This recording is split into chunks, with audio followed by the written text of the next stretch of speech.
மேனாள் அமைச்சர் திரு பண்ருட்டி ராமச்சந்திரன் அவர்கள் தொலைபேசியில் இணைந்திருக்கிறார். அவரோட நெருங்கி பழகக்கூடிய வாய்ப்பு பல சந்தர்ப்பங்களில் உங்களுக்கும் வாய்த்திருக்கும்.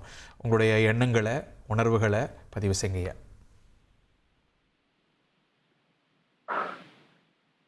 ஐயா சொல்லட்டா? எஸ் ஐயா, தொடருங்க ஐயா. தோழர் நல்லக்கண்ணு அவர்களுடைய மறைவு மிகப்பெரிய வருத்தத்தை பெறுகின்ற ஒன்றாகும். 1976ஆம் ஆண்டு அவரும் நானும் சேலத்தில் விவசாயிகள் நிலை குறித்து ஒரு அறிக்கையை தயாரிப்பதற்காக ஒன்றாக பணியாற்றினோம். திமுக அரசு நீக்கப்பட்ட பிறகு கொஞ்ச நாள் இந்திய கம்யூனிஸ்ட் கட்சியில் இருக்கின்ற வாய்ப்பினை பெற்றேன். தோழர் கல்யாண சுந்தரம் அவர்கள் தலைமையிலே இயங்கியது அந்த இயக்கம். ராஜேஸ்வர ராவ் அவர்கள் இந்தியாவினுடைய அகில இந்திய கம்யூனிஸ்ட் கட்சியினுடைய பொதுச் செயலாளராக இருந்தார்.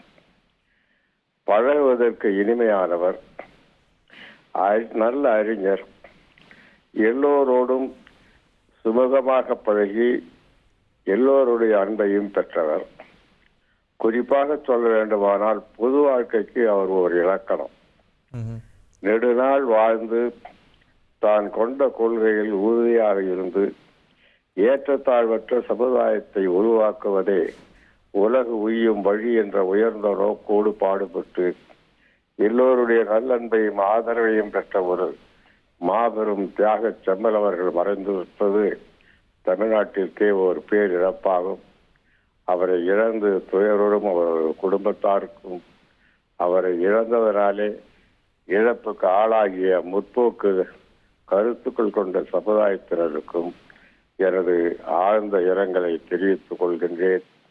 அவர் ஆற்றிய பணி என்றும் நம்மோடு நிலைத்து நிற்கும் என்பதில் எவ்வித ஐயமும் இல்லை. அவரை போன்றோர் பலரை தமிழ்நாடு பெற வேண்டும் என்பதே அவரது இழப்புக்கு ஈடு செய்கின்ற மிகப்பெரிய காரியமாகும். எனது அஞ்சலியை செலுத்திக் கொள்கின்றேன்.